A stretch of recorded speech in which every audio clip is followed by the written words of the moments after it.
Uh-oh, what's going on here? Video capture.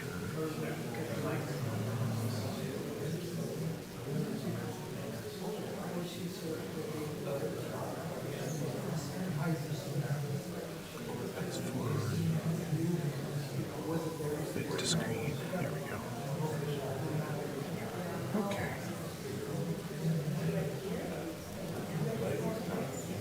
Okay. Oh, we get that on? All right, awesome. Welcome, everybody. Sorry if I'm a little more frazzled today. I got everything here on time and everything, and then I realized this presentation I made was on my computer at home and not the computer I brought in. Because this time I'm using actual PowerPoint, trying not to use the Google Slides thing in order to just make the tech easier, but it made other things harder, of course. All right, so welcome in everybody to the Bird Study Group meeting for March of 2025. Here's a bit of what I'm going to be going through until we get to our speaker. I'm going to talk a bit about our group, a little bit about a bird of the month, some bird advocacy updates, field guide of the month, I like doing that, some upcoming events, and then to our guest speaker. So, the Hamilton Naturalist Club. We've been protecting nature since 1919. The club is a nonprofit organization dedicated to the study, appreciation, and conservation of our wild plants and animals. Our meetings and field events are open to everyone. A membership is not required. However, by becoming a member, you will get our monthly journal, The Wood Duck. Here is our March issue right there. And be supporting our mission to protect nature in the Hamilton Study Area. And what is the Hamilton Study Area, you might be wondering, if you are new to us. It is an area that encompasses the entirety of the cities of Hamilton, Burlington, the towns of Milton, Grimsby, Oakville, the reserves of Six Nations of the Grand River and Mississaugas of the Credit First Nation, and most of the city of Brantford. Also contains the town of Halton Hills, the regional municipality of Waterloo, townships of Puslinch, Guelph-Aramosa, West Lincoln, County of Haldimand, and cities of Mississauga and Guelph. All those in part in a tiny, tiny sliver of Norfolk County, apparently, as well. These lands have been the traditional territories of various indigenous peoples, including the Erie peoples, the Adirondack, the Huron-Wendat, Haudenosaunee, and the Mississaugas. The treaty agreements of these lands include the Between the Lakes Treaty, Brant Tract, Head of the Lake Purchase, Adjacents Treaty, the Treaties 22 and 23, and these agreements were between the Crown and the Mississaugas of the Credit First Nation, who currently reside just north of Hagersville.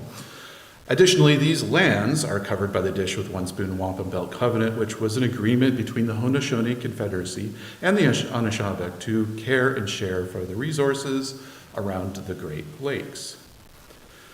Our club is presently steward over 11 nature sanctuaries representing over 500 acres of land. The club partners with many other organizations to protect even more land beyond this. The club and its members also conduct numerous bird surveys and participate in bird conservation efforts across the HSA. And I'll be talking a little bit about the Christmas bird count tonight too. And you'll notice there is a new sanctuary, the Pine Hill Sanctuary there. There might be more about that in the Wood Duck. I'm not sure if that's in there yet. We encourage our community members to consider what they might be able to do to support new birders and naturalists of all ages. Anybody here consider themselves a new birder, by the way, tonight? Do we have any hands? Anybody? You wish? Okay. Including those who may be indigenous or part of other minoritized groups, we are all together facing the challenges of climate change. Growing the naturalist and birding communities can help support the protection of what remains, and in time help us reclaim what has been lost so far. So you can also, beyond membership, volunteer with us.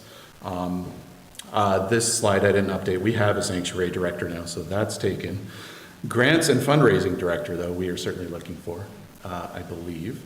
And even if we were not, if you are interested in being the board, just let us know, because vacancies come up fairly often on that. And we tend to make room. If someone really wants to be on the board, we can usually make room for them because it's wonderful to have more people on board to help administrate this organization. You can write for the Wood Duck, always taking new articles for that. You can email woodduck@hamiltonnature.org for that. Habitat restoration work. We're always looking for people to help us steward our nature sanctuaries, which we have quite a few now, so more stewards the better. Leading a field event, we're always looking for more leaders for field events. Ever since COVID, it's been harder to get field event leaders, I think, so we would like to get more of a resurgence of more leaders for that. You don't have to be experienced in things like that, by the way. It's more about just having someone there to organize the group and keep everyone on time. We tend to find when we lead outings, if you're, maybe you don't know much of anything about what's around you, there's usually the wisdom of the group to help with that. So if really you think you can just administrate a group, get everyone kind of organized when they're there and keep people on time, that's all we're really looking for. And maybe you would just choose a location for us to meet too. That would be wonderful. You can join the club Discord. I finally updated the slide to include the URL for it. The reason you don't see this URL on the website, by the way, is just to keep bots out of our Discord and stuff like that. Like things will scrape that URL from the web and then just join, and then we have to kick them out and all that. So this, that's just remember that URL if you want to join our Discord. Just hamiltonnature.org/Discord. You can go join. And that's our online chat stuff if you're unfamiliar with that, which is usable both on web and on mobile device. The Hamilton Bird Study Group, of which this meeting is for tonight, we have 4 group goals to keep our minds on birds beyond what we see, and hear in the field, allow for a broader conversation about bird ecology, threats, efforts, trends, and predictions, bring awareness to amplify efforts, initiatives, projects that are having a positive impact, and to bring the average person and the expert birder into the same space. Now for our bird of the month. These were found just last week. There was some greater white-fronted goose found near Flamborough Downs. I don't know if they're gambling or not, but that's where they were. Along with some, I think Eurasian widgeon were there as well. And actually that's in this list here. Cackling geese, Eurasian widgeon, sandhill crane. Those are all at Flamborough Downs area. Sandhill cranes have been in several spots. Red-headed woodpecker is still going on at this 4th concession of Flamborough. Just looked that up on eBird, and there's actually basically a house address where it seems to hang out at. There's a Harlan's hawk. Now I want to explain this one. This is, if you haven't heard of Harlan's hawk, it is a subspecies, but it's a unique subspecies in that it's a subspecies of red-tailed hawk that doesn't have a red tail. So it's kind of always been the odd one out in the group of red-tailed hawks, and it's more of a western bird. It's pretty rare to see them in Ontario. It's more associated with Alaska and the Rocky Mountains and things like that. So someone spotted one at Windermere Basin. Once in a while, one floats over our direction, so it's not super rare, but it is. It's probably less rare than we think, only because people just don't know that there's a red-tailed hawk that doesn't have a red tail. But it is a very dark red-tailed hawk. This is a lot like the dark morph ones. Fish crow, I did see there was an observation of that. I haven't heard too much about them in the last few years. King eider, I don't know how recent that was, but there were some in February, late February at the very least. Yellow-bellied sapsuckers seem to be a lot more common this year. Ruby-crowned kinglet was reported at Bayfront Park, and I saw a tree swallow at Sam Lawrence Park. It's not necessarily rare, but it was a little early. Not by too much, because I find there's always every March, early in March, there's usually 1 or 2 scouts in the area checking things out, and then they'll report back to the flock, and the flock will come in a couple weeks later. So, Edge Lake, so this is getting to the bird advocacy updates. This is from Barry Coombs. So Edge Lake Park, the Turtle Ponds property, you might remember I mentioned this a couple months ago that we were looking to see who owned this property because it's a very important bird migration stopover area. So we know who it is now, and we've written a letter to the corporation. The Hamilton Naturalist Land Trust specifically wrote that letter. There's been no reply yet. The next step is still being considered. And Birdsong Hamilton, this is the group that Barry's representing, has already been in touch with the Ward 10 councillor, because this is down in Stony Creek area, and will likely contact him again soon. The goal is to protect this migratory stopover. There's also been some work involving chimney swift habitat and Metrolinx. So Birdsong Hamilton's been consulting with the Ward 3 office, Birds Canada Swift Watch, and Six Nations Wildlife and Stewardship. Our team phoned Metrolinx 2 weeks ago. We followed up with 2 emails as of today, and that is literally today, I'm pretty sure. The emails haven't been answered. In the meantime, we've discovered that another roost has been identified at 662 King Street East. We were already aware of a protected existing chimney at 6 Holton Avenue South. We've learned that a single compensation chimney is currently under construction at 789 King Street, so it's just down the street.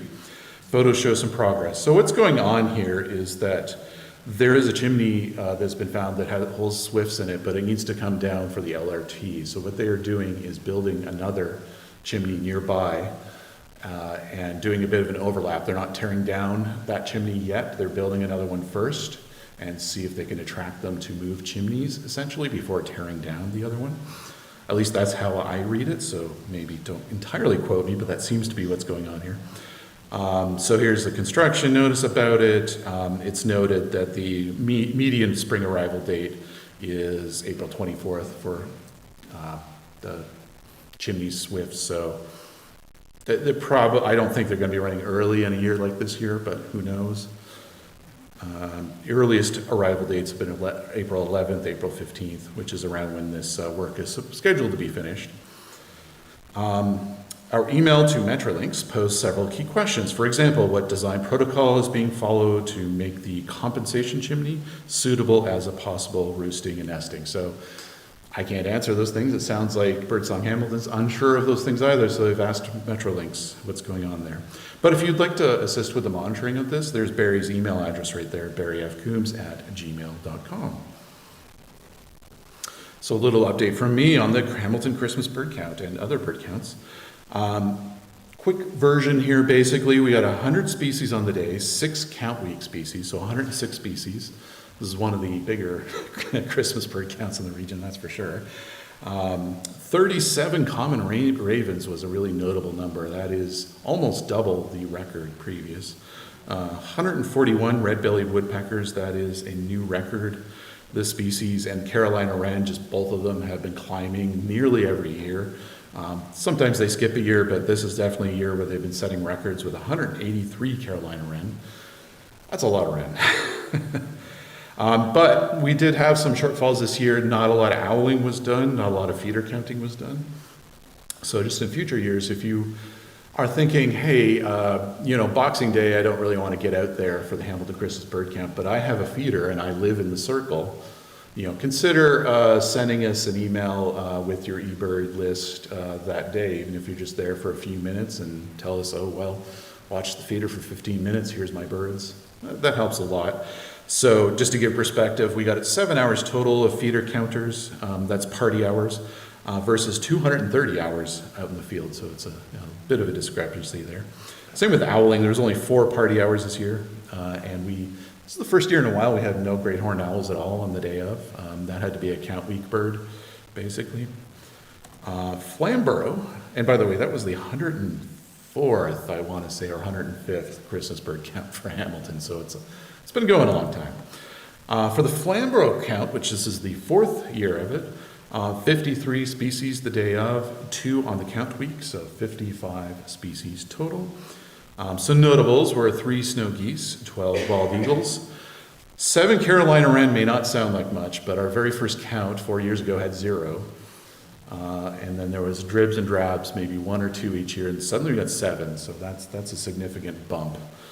It's especially interesting considering Hamilton has so many Carolina wren, but just the circle just a couple miles north, and there was none for a long time, and now they're starting to creep in. And we found a marsh wren. That was the first record for Wellington County as well for winter, but also first for this Christmas bird count, which hasn't been going on too long, but it's a neat find. Again, we need help with owling. We actually didn't really have much by way of owling in this count this year. And feeder counters, we had 4 hours total, which is better on the ratio, I think, to the 73 hour in the field, but still Can always use more counters. It's a fairly easy thing to do. And Peachtree is the other Christmas bird count we administrate, and Chris Motherwell did a full report on this one that you can look up, I think, on the Hamilton Birds list. 61 species the day of, no count week species to be heard of. 80 bufflehead, 3,377 common goldeneye. Both of these are records for this.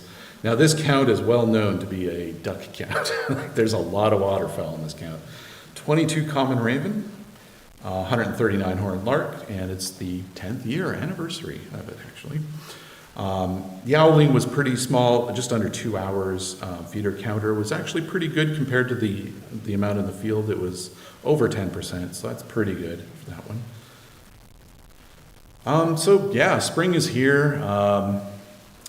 If you're going to plan for the peak warblers in May, one thing I recommend is checking out some of the hotspots on eBird that are popular with them. Some places to look up are Edge Lake Park, which I mentioned earlier that we're looking to protect. Getting more birders in there actually wouldn't be a bad idea, just to make sure we have a presence there, and we get better records of what's going on there. Paletta Park, Woodland Cemetery, 50 Point. These are all great places for warblers along the shoreline. Niagara Peninsula Hawk Watch is going on now, so you can sign up and volunteer for it, or just show up and get to know what they're doing. You just show up at Beamer and there'll be someone at the tower there. They're usually pretty friendly to chat with people who are new to the whole thing and want to be introduced to it. So, if they don't look too busy, feel free to introduce yourself and say hi. The American Woodcocks, it says arriving soon. This is because I recycled last month's thing, but they are arrived now. Just a few days ago, though. I know McMaster Forest, there was a report of a fairly large number of them. And, I was going to make a slide based on a thing that Doug Welch did, but maybe I'll save that for another time. I'm hoping to bring him in, or maybe we'll co-present on some of the bioacoustic stuff we've done. He's made a wonderful chart that's on the Discord for Ontario Birds that demonstrates all the vocalizations that have been detected with the bioacoustics devices in the last 5 or 6 years we've had them there. And it lines up directly with kind of dusk and dawn area, and it's really fascinating to look at the consistency on it. The Ontario Breeding Bird Atlas is in its final year, so birdsontario.org if you're interested in that. And the AGM, is that passed? No, that's coming up. Okay. Ontario Eastern Bluebird Society, their AGM is coming up, and it's right in this building a few days from now. So if that's something that might be of interest to you, look them up, oebs.ca. And it's also coming up, soon to be, shorebird season. Here's just a little map. I like to try to highlight some kind of species each month. Here's a little map of March through April sightings from eBird of greater yellowlegs. And I think that'll map out kind of where you might expect to find some shorebirds as they begin arriving and passing up into the Arctic. It's kind of they're not here for very long, of course, because it's all migratory, but you'll notice some areas at Salt Fleet there because of the flooded spaces we get out there. I bet you Salt Fleet Conservation Area, the Salt Fleet Conservation Area might be a good one too. It's a relatively new conservation area with new wetlands, but as long as we get good shallow and sandy areas, things could be quite good there. Coots Paradise can sometimes be great as well. Areas out in Flamborough, so there's some ideas of some spots you can check out. Some other organizations beyond us that you might be you might be interested in checking out: Bird Friendly Hamilton Burlington of the Larks, Feminist Bird Club Hamilton, Birdsong Hamilton, the Pipits, Niagara Peninsula Hawk Watch, and Eastern Bluebird Society. So here's my field guide recommendation of the month, just because Hawk Watch is going on. And I own this book, and it's a pretty neat one, where you can get a good view of hawks in all the different angles and stuff you might see them high in the sky when they're migrating at this time of year. It's a really interesting little book, and it's a good preparation for hawk watches, or just if you happen to be out and you're snapping photos with, your camera and they're really far off, and you'd like a guide that you can maybe try to compare the angle you're looking at it with some similar photos. This book is full of various photos at different angles at a distance, not close up, so that actually does help. You wouldn't think it would, but it does help a lot. And there's some illustrative silhouettes here also as examples in it. So some upcoming events, we have Trivia for Natures on Saturday, April 5th. That's 7 till 10.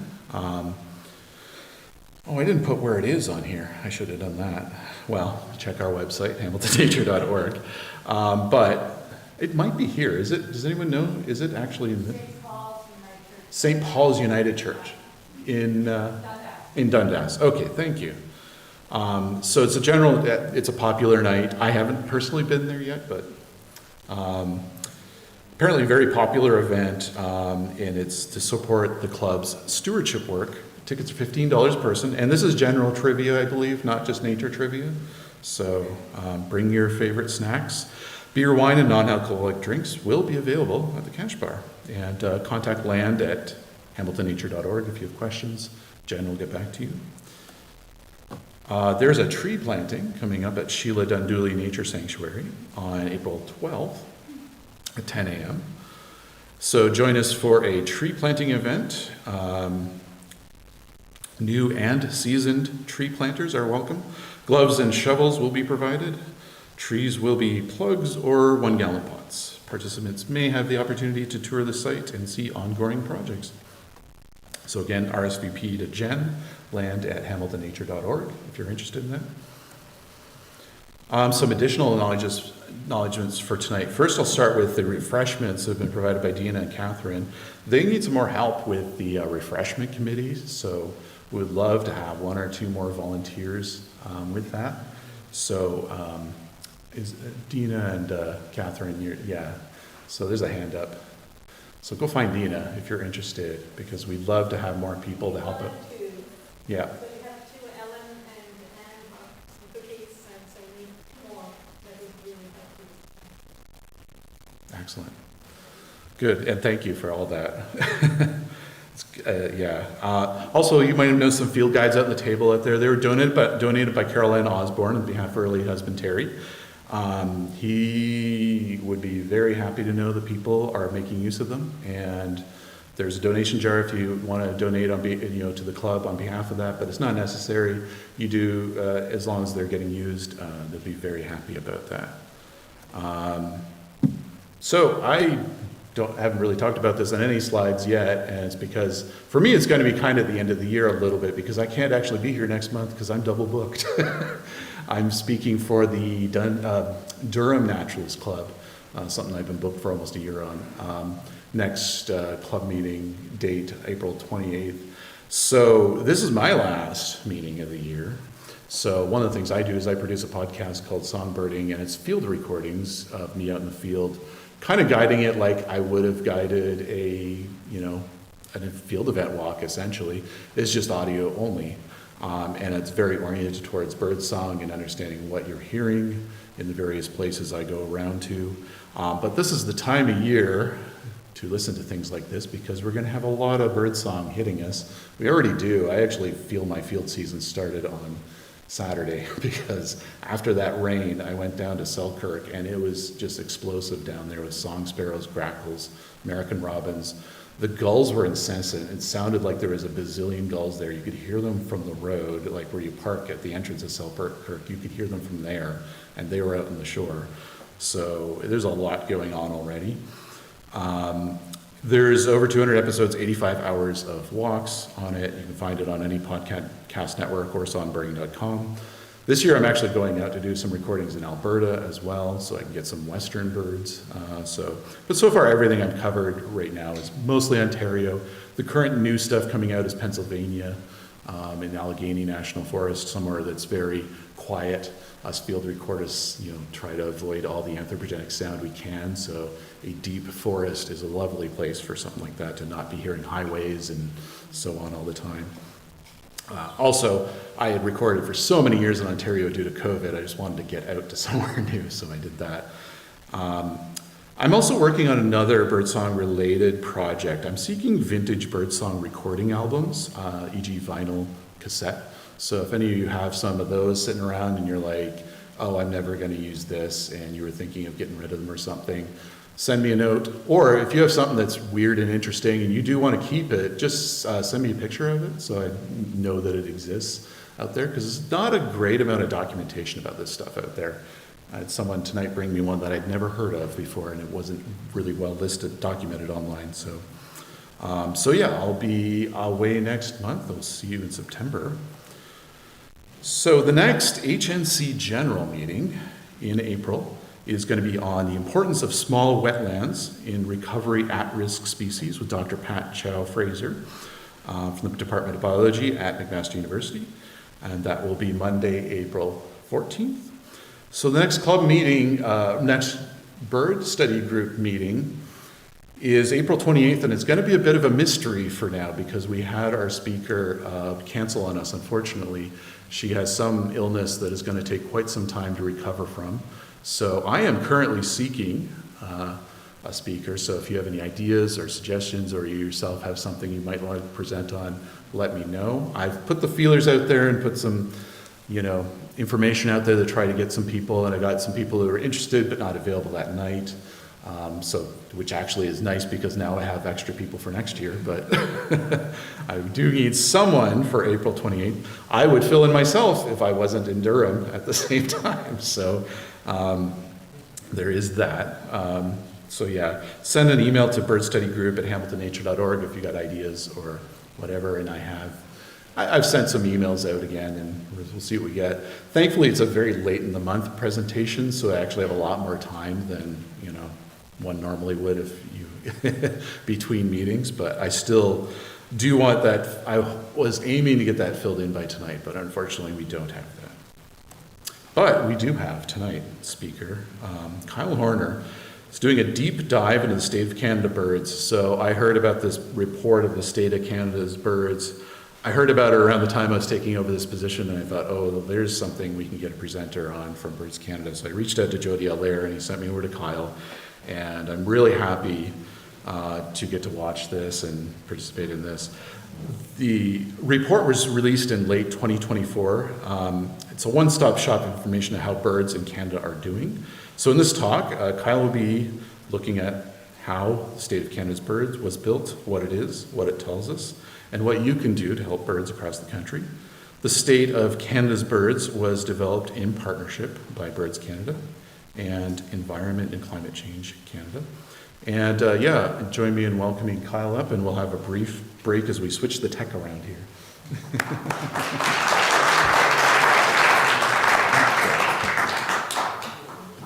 All right. So,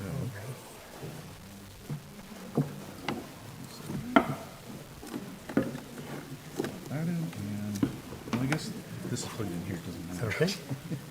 Just to make sure the live stream looks okay. Yeah, we're good. Hey, there we are. Holy cow. Slickest tech I've ever experienced at a naturalist meeting by a long shot. So thank you so much, Rob, for that. That's awesome. All right, well, good evening, everybody. And thank you, Rob, for the introduction. And thank you, all of you, for having me here this evening.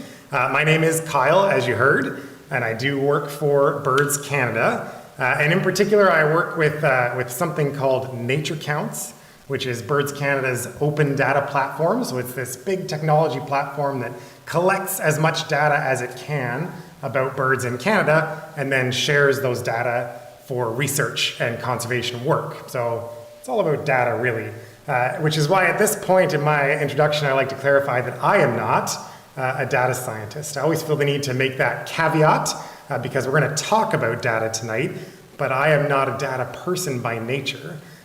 My job is to essentially take what all the data scientists say and what the data tells us and to translate it into something that's meaningful and understandable for people who are not data scientists, people like me, and maybe people like you as well, although maybe some of you are data scientists, so who knows. But I consider myself sort of a data science translator, and that's kind of how I fit into this exercise called the State of Canada's Birds, because essentially this is a big exercise in data science translation or data science communication. And so we'll kind of get into that, but I just like to kind of make that caveat in terms of how I fit into the puzzle and why I'm standing in front of you tonight to talk about it. So we're going to go through the State of Canada's Birds. I realize that it was released last October, so it's possible that some folks here have seen it, have had an opportunity to read through it. Maybe you've taken a deep dive on your own. It's also possible that some folks here have not even heard of it yet. So we're going to try to hit all those levels tonight. We'll start with a little introduction to what it is. I'll try to give you some context in terms of where it came from. And then for the bulk of the talk, we'll kind of look at what it has to tell us, what we can learn from it. And then we'll have lots of time at the end, hopefully, for questions as well. So if you come up with any questions during the talk, or if you've had a burning question since it was released in October, never fear. There will be time to ask those questions as well at the end. So we'll start, though, with the basics. So if you've never heard of State of Canada's Birds, you should know a few things. You should know, first of all, that it is a partnership between Birds Canada, which is a charitable organization, a non-governmental organization, the largest charitable organization doing bird conservation work in Canada, and Environment and Climate Change Canada, which is the government, right? That's a federal government branch. So this is a partnership between the government and the not government. That's sort of the context of where it comes from. It's an online resource, so it exists on the internet, and it basically exists to answer the question, how are birds in Canada doing? That's sort of the whole purpose of this giant exercise. It's a simple question, but as you can imagine, not necessarily with a simple answer, so we'll dive into that momentarily.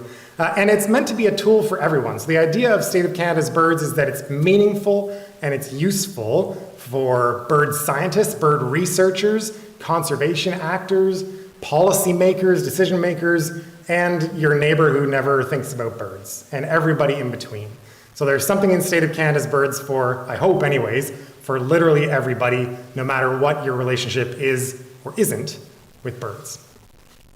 So with a little bit of context in mind then, I'm going to give you a little bit of background as well, because the State of Canada's Birds kind of rests upon some things that already existed. And these are things that you may or may not be familiar with. There are three products, three things that sort of set the foundation for the State of Canada's Birds. The first, and the names unfortunately get a little confusing, the first is the Status of Birds in Canada website. This is something that you maybe didn't know existed. I'll be quite honest and say that I didn't know it existed before I became involved in the State of Canada's Birds. But this is a Government of Canada website which provides species accounts for most of the birds that live in Canada most of the time.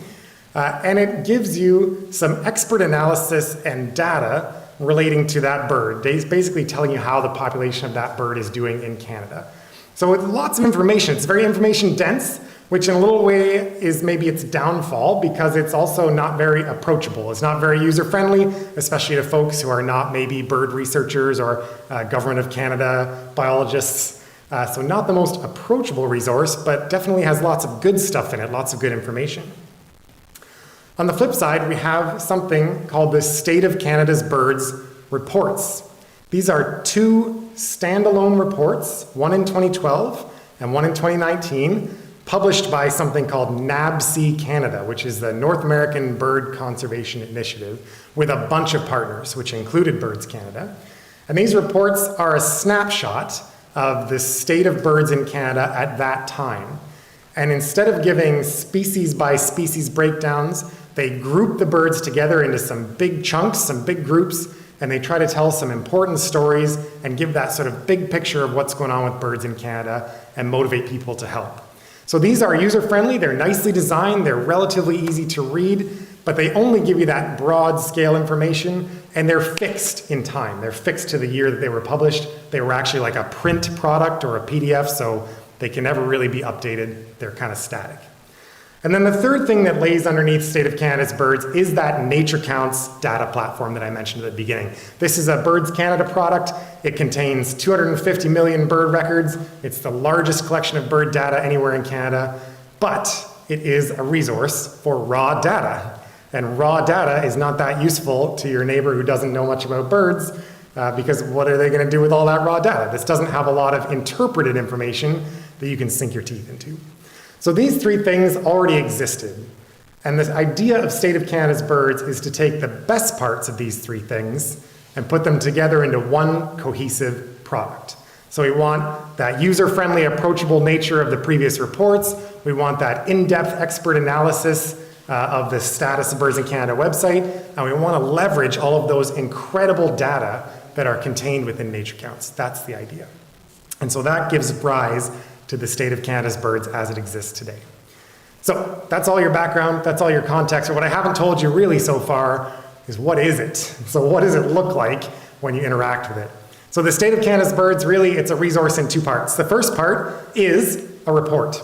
So this report follows in the vein of those reports that came out in 2019 and 2012, although it is a new product with a whole new process behind it, but it has the same idea. The idea is to present the big picture and the important stories about what is going on with birds in Canada right now in a way that can be digested by the bird scientist and also somebody who's never thought twice about birds. So this is meant to be very accessible, to be very attractive. I think it is very nice looking. I say that as a person who did not do the art and design for it. So I'm unbiased on that, but it is very pretty.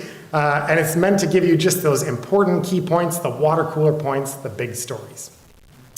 On the flip side, we have species accounts. So this kind of pulls from that website that used to exist, but we've tried to make the species accounts a bit more user-friendly. They are, however, absolutely chock full of information. There are 463 species accounts. That's one for every species of bird that regularly occurs in Canada. And they have the best state of our knowledge about that bird in Canada right now. So they draw on every piece of data we could reasonably find for those birds. They tell you what the population trends are like in those birds, what's happening with the population, where they're distributed in Canada. You can interact with maps, you can interact with the data itself. These are your one-stop shop for the most information you can find on an American robin or a Canada goose or whatever bird you can think of. I think of these two pieces, these two resources, like siblings. So they were born from the same people, they were raised by the same people, they share a lot of their DNA and they overlap in a lot of ways, but they're a bit different when you interact with them. If you want that really nice, pretty big picture stuff, the report's for you. If you want the nitty gritty, really granular detail, the accounts are for you. We're gonna look at both tonight. So I'm gonna give you some of the big pictures from the report, and then we're gonna look at some of the more specific stories from the accounts as well, and you'll get a sense for the difference between these two things. Okay, so we're gonna start where the report starts, and I should warn you in advance, it's not really in advance because you're kind of stuck in it now, but I should warn you there's gonna be some graphs.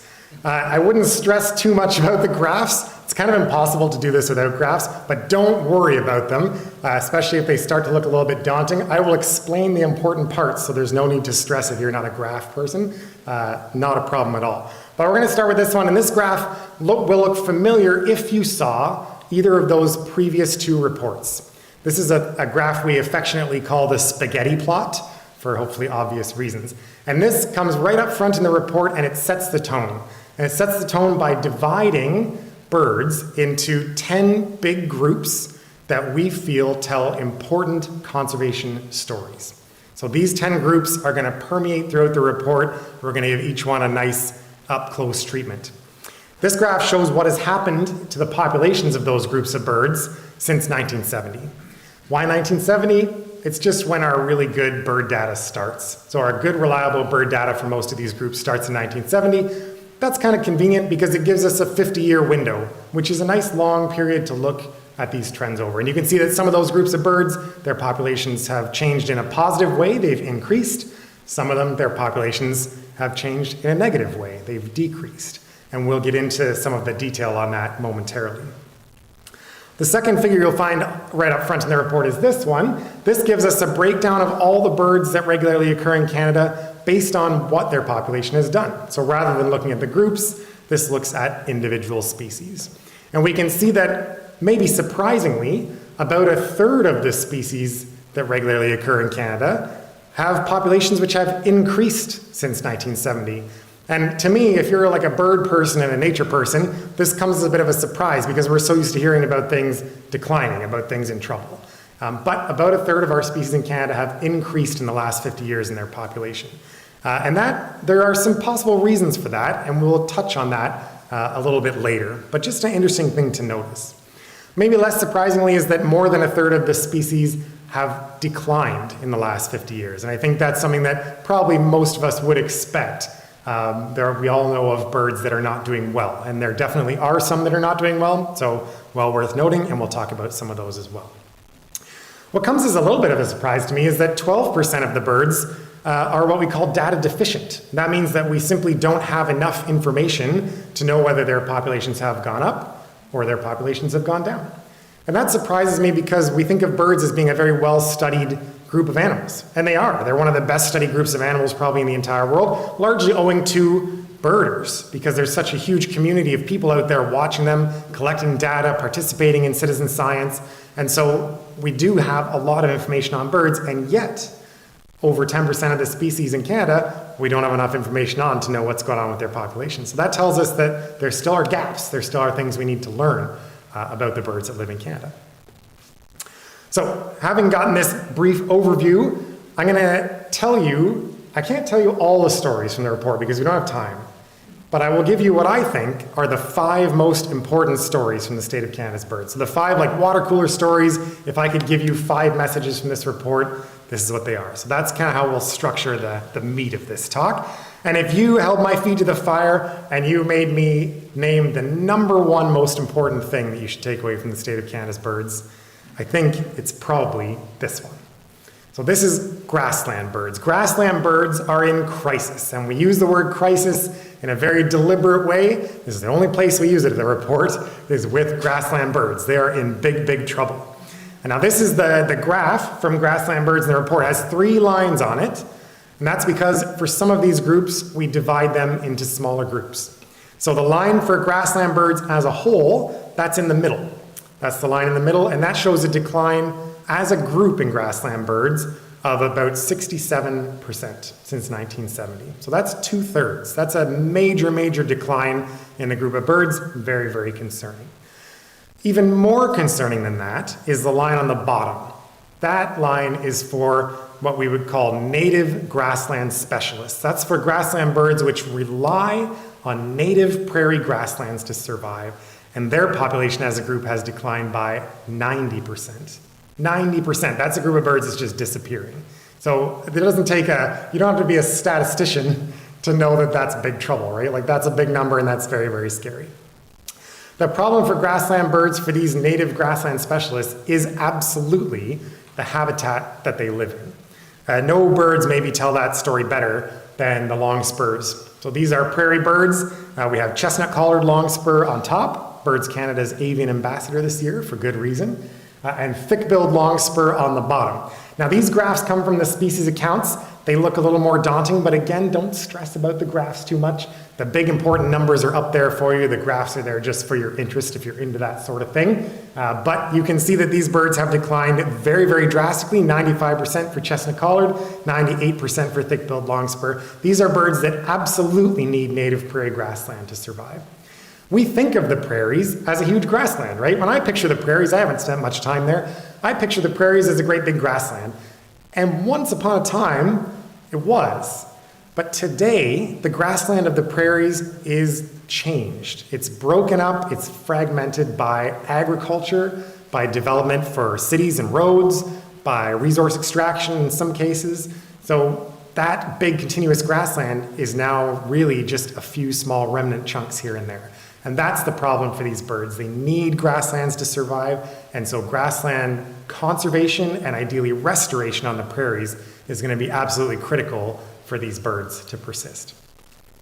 Now, in case you think that grassland birds are a prairie problem only, because sometimes we like to absolve ourselves of that in Ontario, even the grassland birds that live here are in trouble. So here's a familiar grassland bird if you're into that sort of thing here in Ontario, the bobolink, a real favorite of mine, one of the greatest songs of all birds in Ontario. The bobolink, I absolutely love it, like R2-D2 in a fax machine.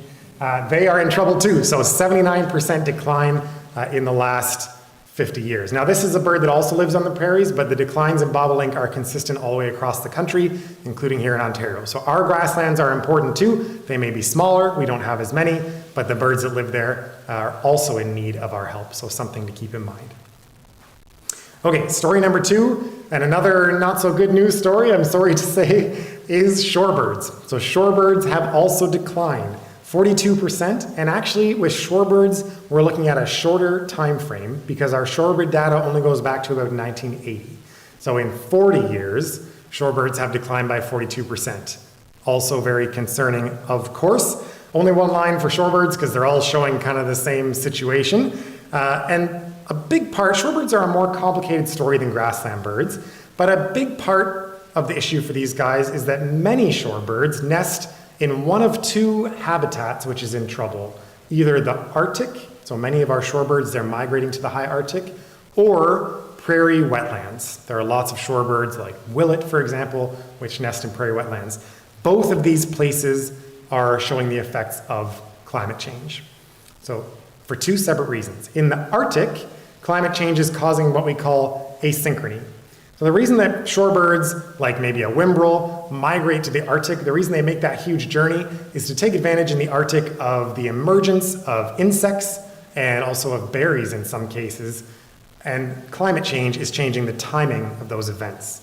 So what we have sometimes now is birds returning to the Arctic, getting ready to breed and needing those resources, and the resources simply are not there when they need it. So this is a problem for Arctic birds. On the prairie wetlands, climate change is causing a whole different problem, and it has to do with drought. So prairie wetlands have a natural drought cycle, but climate change is increasing the frequency of the drought, so the cycle is going faster, and it's increasing the severity of the droughts as well. And so these shorebirds, many of which nest in these two habitats, are in big trouble. A couple of Arctic shorebirds that really exemplify that. We have whimbrel on the top and Hudsonian godwit on the bottom, having declined by 79 and 94% respectively. So some huge, huge declines in this group. And the fact that climate change is an issue certainly means that this is a complicated thing to try and solve. And habitat preservation for these birds is super important, both where they spend their summers and also on their migratory journeys as well, because so many of our shorebirds, all of our shorebirds, are migratory too. Once again, in case you think it's just an Arctic problem, the close to home birds are showing the same issue. So here we have killdeer, doesn't live in the Arctic, does live in prairie wetlands, but also throughout the rest of Canada. And so they've declined by 75% across the board as well. So obviously there are other issues for these birds too. It may be habitat, it may be insect populations, it may be their migration. It's a complicated story and it is going to require complicated solutions. Okay, story number 3, a little bit different, number 3 of 5, and that is to do with a group that maybe you've heard a little bit about before, and that is the aerial insectivores. So aerial insectivores are birds which fly around and hunt for insects in the air, so things like swifts and swallows and nightjars and nighthawks and all those flying insect-eating birds. If you've been around the bird scene for a while, you've probably heard the alarm bells ringing for aerial insectivores for easily a decade now. So aerial insectivores have been declining for a good long time. We know that. We don't really understand exactly why. There are some theories, but no concrete answers on aerial insectivores. So we certainly weren't surprised when we did the analysis for this report, and it also showed a significant decline in aerial insectivores. So that's in the middle, the group as a whole, at a decline of 43%, and on the bottom, the most dedicated aerial insectivores, swift swallows and nightjars, have been declined by 60%. However, what we were surprised to see, what nobody expected in the analysis for this, was the upturn, or the leveling out. So you can see all of these groups seem to be leveling out, and some species, and indeed the group graph for swift swallows and nightjars, seems to be turning upward. We had no idea that was going to come out of the data, a complete surprise to everybody. We do not know why it's happening. Nobody has a clue. We barely knew why they were declining in the first place, but it's kind of optimistic. It's a nice sign. A couple of species which exemplify that. These declines are so severe you can't see that this slight upturn is happening on the graph, but it is. That's bank swallow on the top and chimney swift on the bottom. So they are starting that slight upturn, or at the very least leveling off. Still very concerning because their populations are way lower than they should be. So it's not like they've bounced back up. Their populations are really depressed, but the declines are leveling off. And that may give us time. It may give us time to help these birds and to help bring these populations back up. So all hope may not be lost for these birds which have declined so severely. A bird that's really showing that rebound is whippoorwill, eastern whippoorwill. You can see a very clear rebound coming up there. Again, total mystery.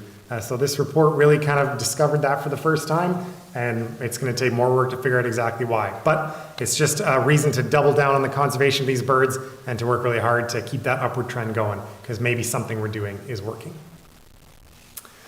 Okay, story number 4 is a 2-for-1. So 2 groups of birds were added to this report that were not in the previous reports. That is long-distance migrants and Arctic birds. So we'll deal with both. But we'll start with long-distance migrants. helped out by our little buddy, the blackpoll warbler, a classic long-distance migrant. So long-distance migrants are, and for our purposes here, birds which migrate from Canada to tropical places. So that's Central America, South America, the Caribbean, and in a couple of weird cases like northern wheat ear, birds that go across the oceans to Europe or Africa, kind of strange. For the most part, we're dealing with birds going to the tropics. Blackpoll warbler is a great example of that. Migrates from the northernmost forests in Canada all the way down to South America for the winter. So a pretty cool bird. Does the longest flight over water of any songbird. Really neat. Anyways, I digress. Long distance migrants are on the bottom there. They're the bottom line. And we don't have subgroups. We don't have a breakdown for long distance migrants, but we've presented some other groups for comparison. So we have long distance migrants having declined by 29%. Short distance migrants, which migrate to temperate places like the southern US and northern Mexico, have declined only by 12%. And resident birds, birds which don't migrate from Canada, actually show a small, maybe not terribly significant increase. And so that's interesting. We really see that long distance migrants look different in a big way from these other groups. So what is it that makes them look different? Well, it's hard to say. It could be on their journey that they're facing more dangers than ever before. And climate change might be a factor in that, with increasing drastic weather events, storms that might catch them out in their migration. The blackpoll warbler, while he's doing his long flight over water, that's a very treacherous thing to do. These long journeys come with perils, and maybe those perils are getting worse. But probably the main issue for these long distance migrants is that they are susceptible to risk, whether it's habitat loss or chemical contamination or anything else, kind of in three different places. They're susceptible where they spend their breeding season in Canada. They're susceptible where they spend their non-breeding season in Central or South America. And they're susceptible where they stop over on the journey. Those stopover sites are super important. So probably a combination of factors for long distance migrants, but it's pretty clear that something's going on there. And it probably takes international cooperation to work together to conserve these birds. So supporting projects which have that international scope is going to be really important in the future. The second half of number 4, Arctic birds, didn't get included before, they're included now. It's the biggest mess of any of the graphs for any of the groups. Arctic birds are a messy story. The line for the group as a whole is second from the bottom. So it shows a decline of 28% for the group as a whole. But when we break the group up, it gets very confusing. Arctic geese and swans are doing great. They have increased by over 350% since 1970. Some of those species have increased so drastically that the biologists up there are now worried that they're overloading their environment, like they're literally becoming almost a pest on their own environment. They seem to be doing so well. The reasons for that might be several fold. This is a group that might be actually benefiting from a warming climate in the Arctic. It's also a group that's definitely benefiting from habitat creation on its migratory journey. So while we might be limiting habitat for birds that use things like forests or wetlands, we're creating habitat for birds that love farm fields full of waste grain. And these guys are doing great. So if you're a goose and you're migrating through the Midwestern United States, and you see a big field full of corn, that's delightful, and that's really going to help you to do very well. And probably the proper management of hunting has helped these birds in recent years as well, as compared to maybe a century ago. So lots of things going on for those geese and swans. They're doing great. They're pulling up the average. On the flip side, we have Arctic shorebirds. That's the bottom line, showing a 54% decrease. That tracks with exactly what we knew about shorebirds, so there's just some overlap there. They're definitely bringing the average down. And then kind of in the middle, we have all the other Arctic birds, and that includes some Arctic songbirds. That includes things like the willow ptarmigan, our little mascot here. That includes things like Arctic gulls and a handful of other stuff. And they are showing a 13% decrease. Not too severe, but the biggest issue with Arctic birds you can kind of see in this graph. And I told you not to worry too much about these graphs. This is one that you probably want to worry about least of all. But I'm going to explain what's going on here because this graph for the willow ptarmigan tells us something important. It shows a 29% increase, which we might take to be good news. But the issue has to do with all those weird lines, those vertical lines on the graph. Those are something that we call error bars or error lines. And what they show us is how confident we are that that point is in the right place. So when you see a point with little bars that stick up off it, if those bars are short, that means, yeah, we're pretty confident that point is correct, all's well. If those bars are long, that means we're not too sure about this point. There's a lot of room for error here. And in this case, for willow ptarmigan, those bars are off the graph. They're so huge. And that really reflects how poorly we know a lot of Arctic birds. Arctic birds are just hard to study. They live in remote places where there aren't a lot of people. They're out of the reach of a lot of our standard monitoring programs, so we don't have a lot of good information. We had enough information we felt they were important to include, and one of the big stories, though, is, hey, we know a little bit, but we need to know more. And so more work needs to go into monitoring these Arctic birds in the future because it makes sense that they might be in trouble, and we need to figure out exactly what's going on. So that's the story, and Willow Ptarmigan is helping us to tell that one. Man, I love a ptarmigan. Okay, last and fifth story that I'm going to tell you tonight from the state of Canada's birds, and I have to finish on something that has slightly better news connotations to it than the ones that we started with. There is good news in the state of Canada's birds, and it is that 3 of our groups, the waterfowl, the birds of prey, and the wetland birds, they have increased in their population since 1970. So remember back at the beginning, there were about a third of our birds have gone up in their population. A lot of them would belong in these 3 groups. The reason, almost certainly, for a lot of these birds that they've increased in population is because they are recovering. These are groups of birds that, if we were doing this report 50, 100 years ago, would be telling a very different story. In the middle of last century, or by the middle of last century, a lot of waterfowl populations had declined really drastically, largely due to unregulated hunting, market hunting, and also the destruction of some of their habitat. Birds of prey, like the peregrine falcon here, had also declined very drastically, largely due to pesticide contamination. So pesticides working their way up through the food chain into the bodies of these birds. Very bad news, and they had declined by quite a lot by the middle of last century. And wetland birds were in trouble because in the sort of 1800s and early 1900s, we were wholesale just destroying wetlands, paving over them, building things, didn't see the value in these habitats. And so all of these birds had low populations in the middle of last century, and now their populations are recovering. And the reason for that, absolutely, is because of conservation work. Conservation work to restore wetlands, work to regulate the hunting of waterfowl, work to limit the use of harmful pesticides. People have actually taken action for these birds, and it's working. And that's maybe the most, I said grassland birds was the most important story, and it kind of is, but the most important idea to take from the state of Canada's birds is there is always hope, and we can change things if we work together. If we understand the issue and we take action, we can recover the populations of these birds that appear so hopelessly depleted at this point in time. So even when you look at the grassland birds and you see all the trouble they're in, you shouldn't take away that there's nothing we can do. You should take away that we need to do something, and we can if we work together and we do it. And a big part of the state of Canada's birds, the big part of this report and trying to get it out to as many people as possible is to motivate people to think about birds, to care about birds, and hopefully to take action for birds as well. So that's something we've tried to integrate through the report. I'll show you a little bit of that in a second.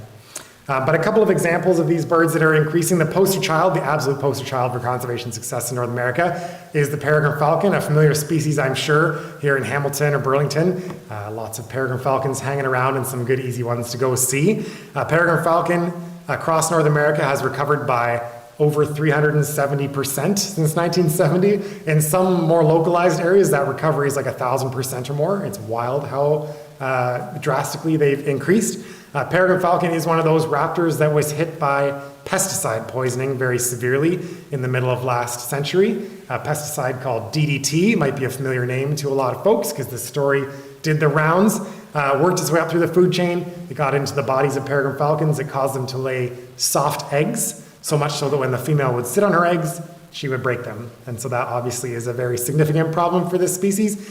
And the peregrine falcon is an example of a situation where advocacy played a huge, huge role because naturalists, bird watchers became vocal advocates for the peregrine falcon, tried to raise awareness that this bird was declining and spurred action from governments, from industry, from nonprofit groups to save this bird. And so DDT was banned in Canada and the United States, you can't use it. And there was a captive reintroduction program established for peregrine falcons, and it's been a tremendous success, so much so that in 2017, they were removed from the species at risk list. So this is absolutely a case of people from a bunch of different fields working together to save a species, and it worked, and that's very cool.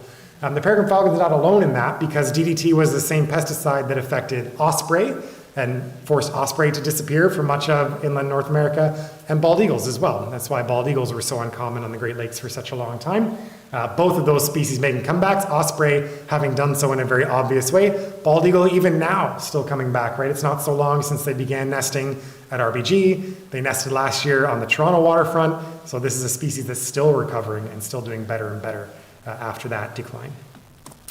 A non-raptor example, ducks. Ducks are on the rise as well. So waterfowl have made a big comeback, and the wood duck, another very familiar Hamilton species, of course, the namesake of your newsletter, has made a fantastic recovery in the last 50 years too. Wood ducks were hunted almost to extirpation from large parts of North America for both their meat and their feathers. And also they require wetland habitat, which is often destroyed for development. But the regulation of hunting and the establishment of nest boxes for wood ducks and the preservation of their habitat has caused this lovely increase of over 300%. So really great news for the wood duck and great news for us as well, because man, I love looking at a wood duck. So good news for everybody on that front. Okay, like I say, we're trying very much in this report to get people to take some action for birds. And in order to do that, we're trying to provide some concrete suggestions for folks and some examples as well in the report of where larger scale action is being taken. But each of the sections of this report comes with a threats and conservations piece. You don't have to read the whole thing. You can, of course, go to the report and read it if you'd like, but I just put it there so that you know it exists. We try to elucidate nice and simply and really clearly what the threats are for this group of birds as we understand them and what can be done by everyday folks like you and me to help these birds moving forward. And so there are nice concrete pieces that are relevant to each group of birds on this front. And then at the end, we have a whole section about taking action for birds, and we try to distill some great big concepts that can benefit all the different groups of birds that live here in Canada. As we see it, these are like the big 8 things. We provide more detail in the report, but very simply here, if you're looking at like simple things, some simple, some more complex, that you can do for birds in Canada, I think this is them. Number 1 is probably habitat. So a lot of birds, whether they live in forests, whether they live in wetlands or grasslands, are suffering a loss of habitat. So the creation of habitat and the preservation of habitat is important. That can be done on a small scale by planting some trees in your backyard. For some of our migrating songbirds, even backyard habitat is actually really, really important and really beneficial. It can be participating in tree plantings, like the one you heard about in the introduction to this meeting. So it can be participating in larger habitat creation schemes with clubs and organizations locally.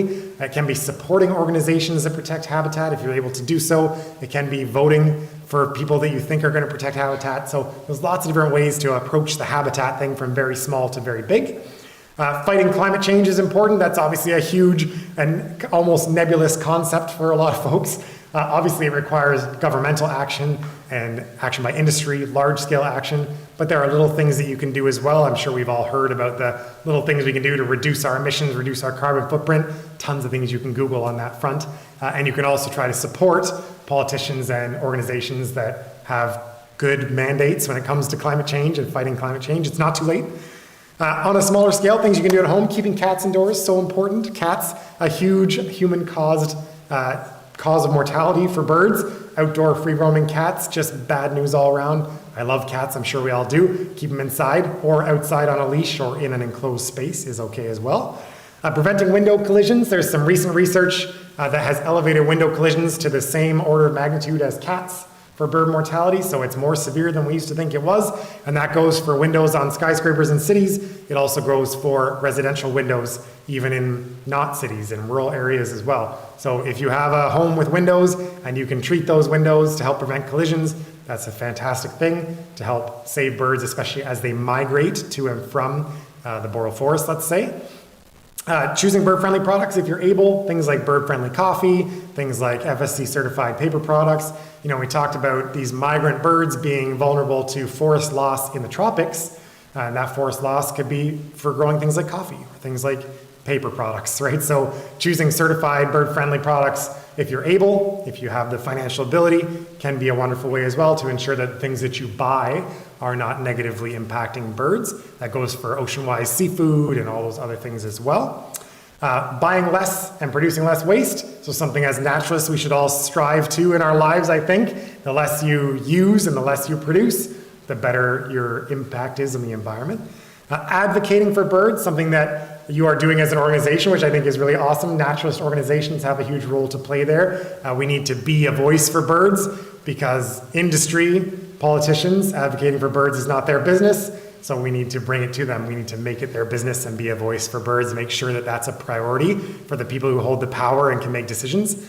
And volunteering for conservation is a great way to get involved as well. There's all kinds of different ways to do that. I suspect probably a good handful of folks here probably already do. You can do that through things like tree planting and habitat creation, through stewardship, through citizen science as well, is a way that a lot of folks choose to volunteer for conservation. So lots of great ways to help birds across Canada. I'm sure many of those things you as a group of bird folks are already doing, but there's more information on these things in the report, and you can talk to your neighbors about it, you can talk to your family about it, and get everybody taking action for bird conservation. The last thing I need to say, which I think is very important, is that the state of Canada's birds exist only because of citizen scientists. So speaking about citizen science, this participatory science that people do, if you participate in things like the Breeding Bird Survey, Breeding Bird Atlases, Christmas bird counts, all of that stuff, that's what this is built on. So this is not built on professional researchers going out into the field. There are way more citizen scientists and there's way more citizen science data than there is data collected by professional researchers. Not to undermine those professional researchers, they collect great data, I'm sure, but there's just not enough of them and there's not enough data coming from that. So citizen science data absolutely underpins this report. Those long-term trends, a lot of them come from things like the Christmas bird count, one of the most powerful long-term data sets on birds anywhere, like 100 years, more than 100 years of Christmas bird counting makes for a pretty incredible data set. And the Breeding Bird Survey, which is over 50 years now, a great data set as well. And then those long-term trends are supported by Marsh Monitoring Program, bird atlases, even eBird is playing a role in the state of Canada's birds. So citizen science absolutely powers this. So when you're out there doing your citizen science, and it feels kind of nice inside and you hope that it's being used for something, you can absolutely know that it's been used for this. It's doing something very, very powerful, and it's being used for lots of other stuff as well. So if you do citizen science, thank you. And if you continue doing citizen science, thank you for that. And if you've never done it before, maybe think about getting involved. It's super fun, and it's a great way to help get the word out, help to generate knowledge about birds here in Canada.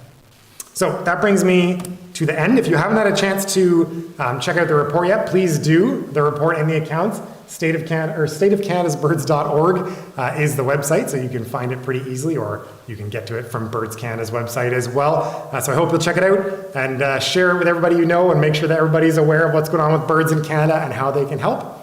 Otherwise, thank you so much for listening to me talk, for having me here this evening, and I'm more than happy to take any questions if you have them. So yeah, I'll turn it back to Rob or whatever you'd like me to do. Thanks, folks. I have a question. There's been a report that snowy owls have died of the avian flu. Have you got any feedback about what's happening with the avian flu in Canada? Yeah, so the question was about avian flu, and snowy owls have died of avian flu. Yes, so the highly pathogenic avian flu is the one that we're talking about, H5N1 and possibly other variants on from that. Avian flu has existed for a long time, but this new sort of highly pathogenic strain is what we're worried about because it seems to be causing a fairly high rate of mortality in some groups of birds. There are a lot of unknowns. It's very recent, so we don't have all the information we'd like to have on avian flu. The Government of Canada, Environment and Climate Change Canada is actually tracking cases of avian flu. You can report if you find sick or dead birds, you can actually report them to the Government of Canada. It's hard to say. At the moment, we know that it's caused significant mortality in some groups of birds. The ones that are most susceptible seem to be waterfowl, like ducks and geese, raptors, like snowy owls, hawks, eagles, things like that, and seabirds, colonial nesting seabirds, like gannets and puffins and that sort of thing. The biggest cases of mortality we've seen in terms of numbers are seabirds. So a couple of years ago, a gannet colony on the East Coast got very badly hit by it. So far, what's happened is that gannet colony, for instance, there was a large die-off that year, and the population was very low through that winter. And then the following year, there's all kinds of resource available for the remaining birds. They had a boom year for reproduction, and they brought the numbers back up very, very quickly. So it seems that birds like gannets, for example, can recover from these impacts very quickly, provided that it's 1 year. What's worrying is what happens if you get 2 years in a row or 3 or something like that. So it is very concerning. Right now, birds seem to be more or less coping but we don't know what the future will hold in terms of avian flu. So yeah, it's definitely a big concern, something people are very much monitoring very closely, including Environment and Climate Change Canada, and something that, yeah, we need to be aware of, absolutely. So hopefully that answers your question.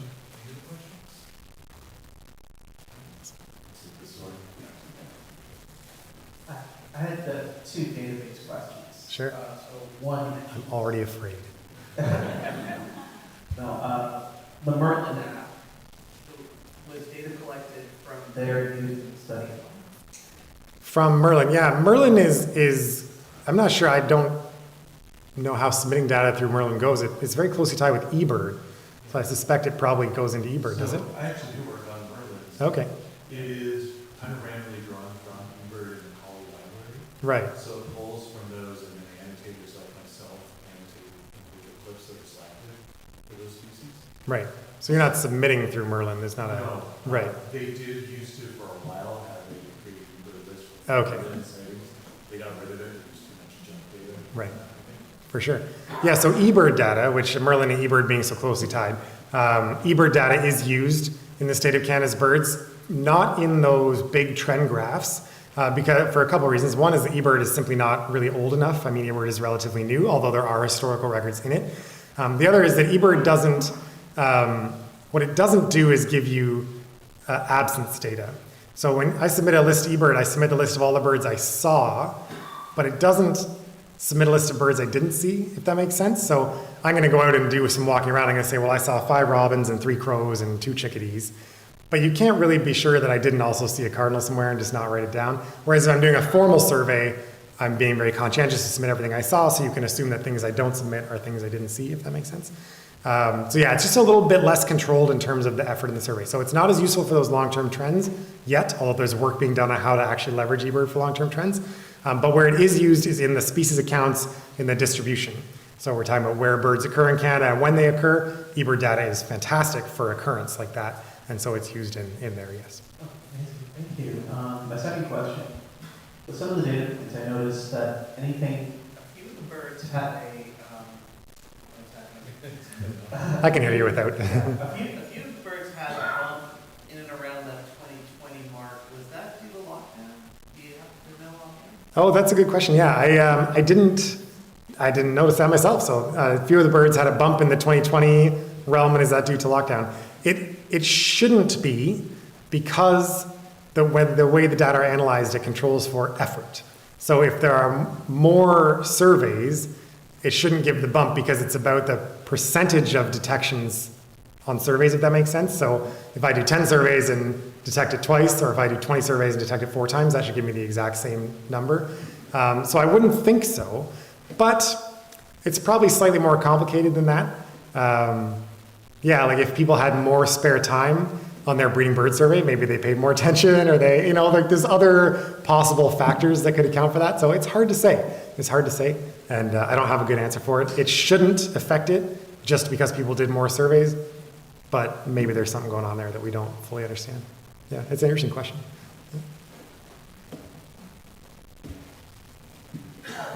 There's long been concern about the red-headed woodpecker. I'm wondering what this report indicates how you're doing. Oh, that's a good question about red-headed woodpecker. I'm not quite sure. There are 463 species accounts. I don't have them all memorized. And I don't have red-headed woodpecker memorized, unfortunately.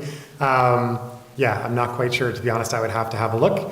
But yeah. Is that something that we're going to look up? Absolutely, yeah. If you go to the State of Canada's birds and you pull up the red-headed woodpecker species account, you'll get graphs and tons of information. So it's all there. I just don't have it in the front of my head right now. I'm sorry. Yeah.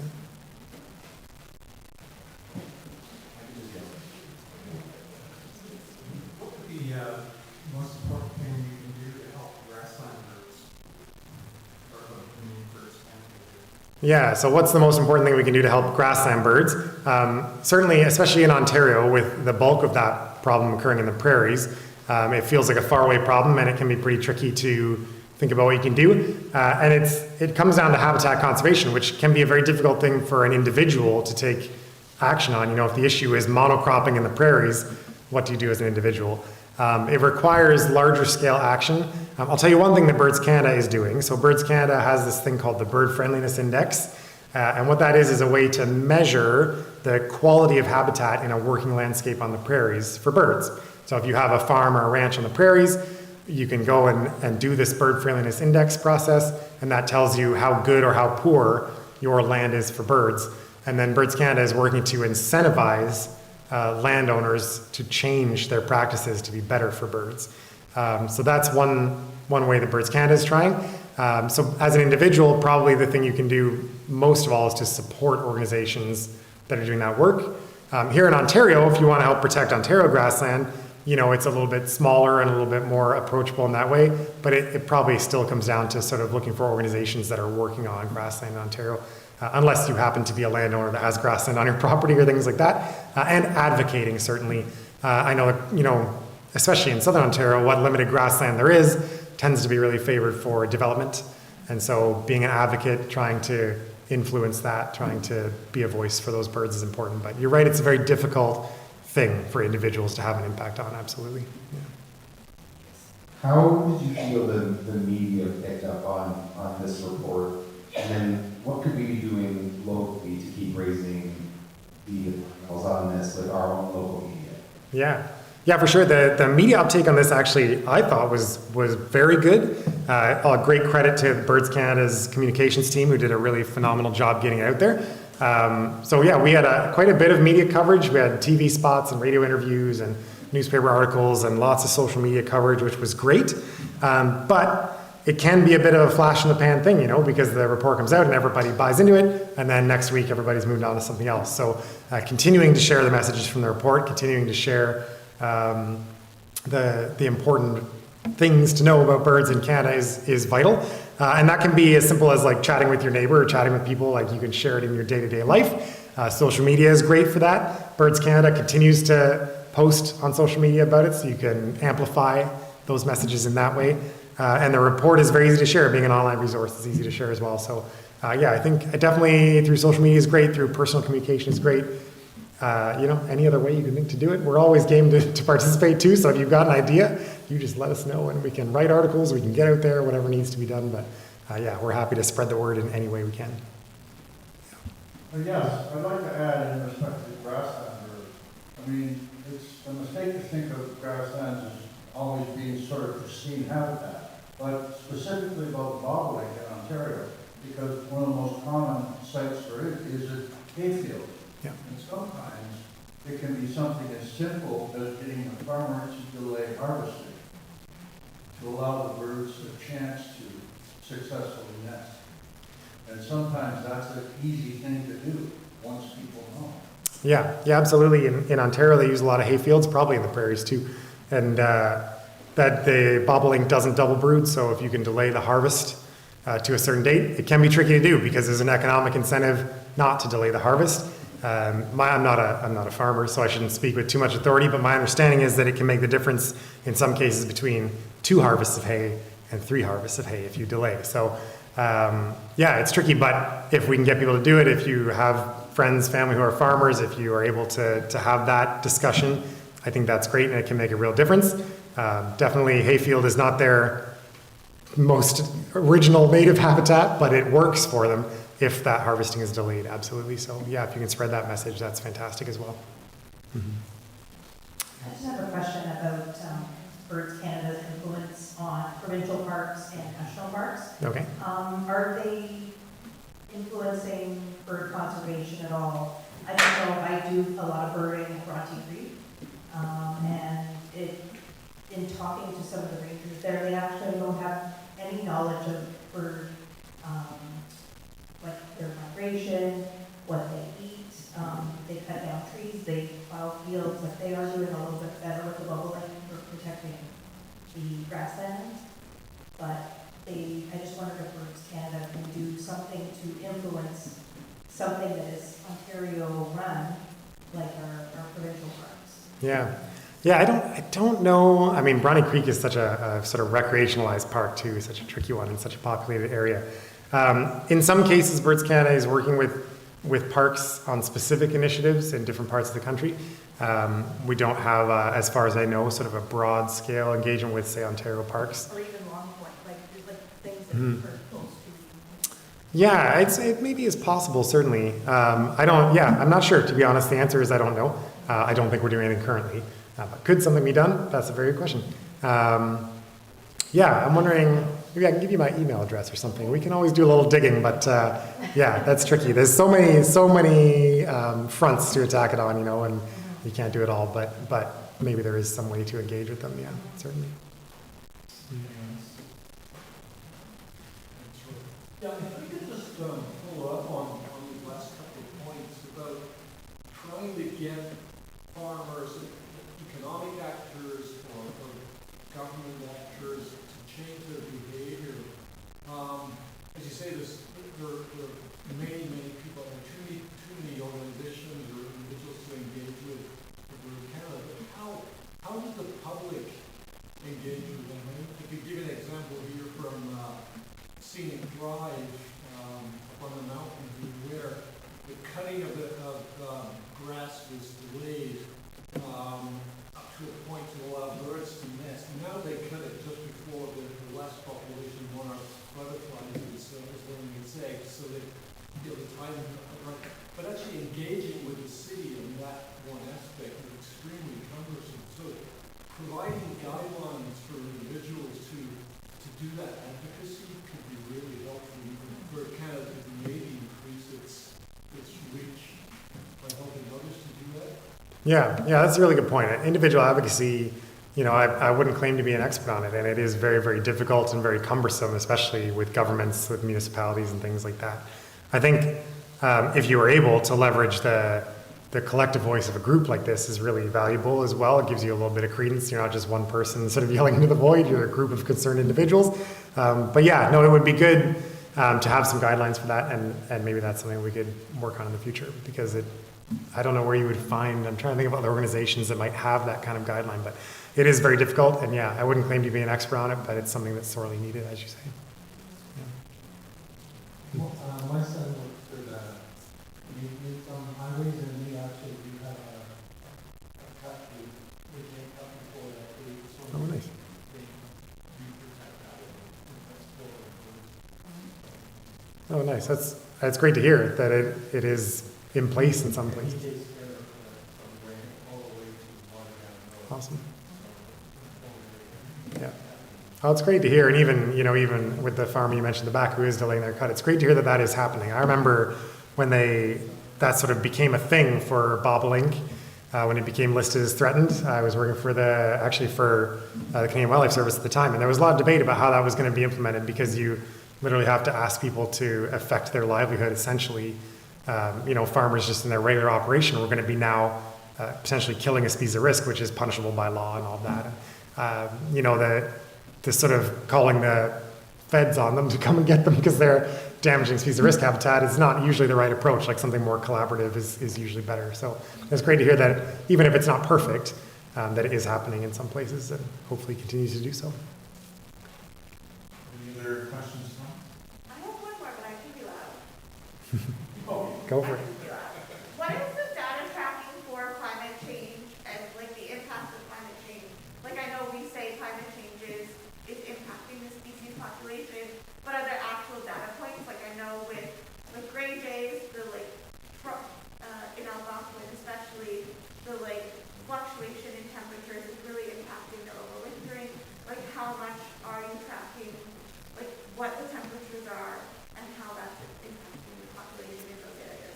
Yeah, it can be tricky, right? Because climate change, we know what's happening. We have the climate data which show what's happening, but demonstrating the exact cause and effect can be a little bit tricky. Even if you have an inkling that it's happening, how do you demonstrate that that's why this is happening? So it comes down sometimes to case studies like that, and Canada Jay is a really interesting example.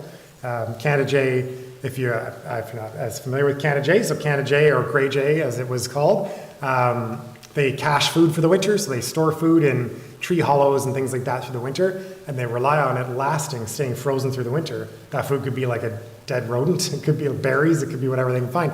And climate change is causing these fluctuations in temperature. So on the southern edge of their range, like on the Algonquin Park corridor, their food caches are thawing and rotting through the winter, so they don't have the food resource that they would usually use to begin their breeding cycle in the next year. So this is why Canada jay is becoming less common on the Algonquin corridor.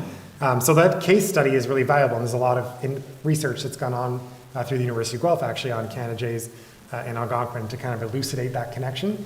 And similarly with shorebirds on the prairies and those prairie wetlands, we can show the drought cycles. We can show through the climatic measurements that the drought cycles are worsening and they're becoming more frequent, and they can correlate that with declines in the birds that nest there. So it comes down to researchers performing these sort of case studies in a lot of cases. I mean, we can look at the climate and say climate is warming and look at how these birds are declining, but it's very valuable to draw a more concrete connection than that. And so, yeah, I think it comes down to those case studies. In the Arctic, we talk about climate change in the Arctic, it seems sort of intuitive and fairly clear that it's probably having an effect, but we don't have a lot of those really specific connections. And so that's something that really warrants more research in the future. But yeah, some very concrete cases and some places where we need to know more. Awesome. 9 o'clock now, so it's All right. done, and, Good deal. Well, thank you very much. And Thanks, everybody.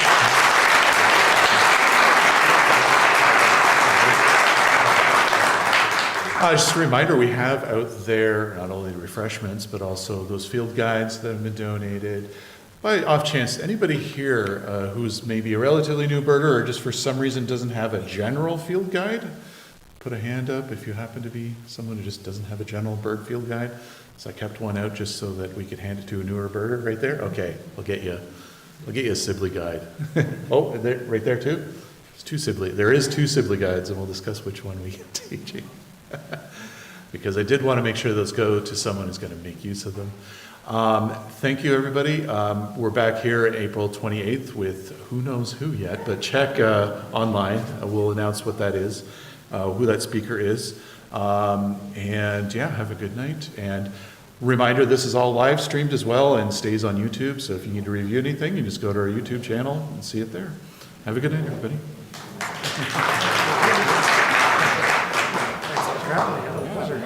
What a good, huge crowd. I'm so impressed.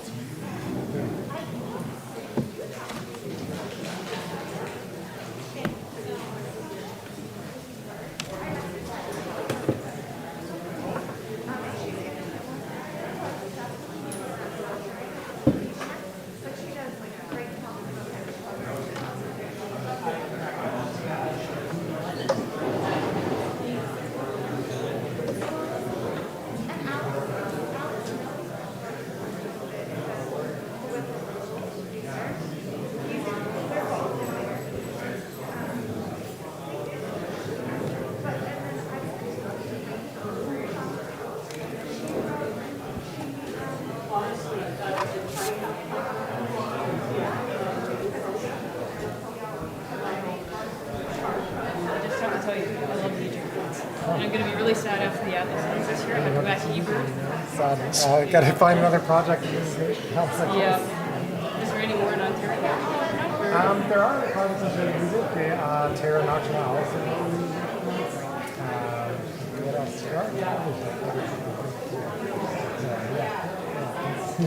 Move on to the next project. Yeah. eBird's on. Yeah, it's just so counterintuitive to me.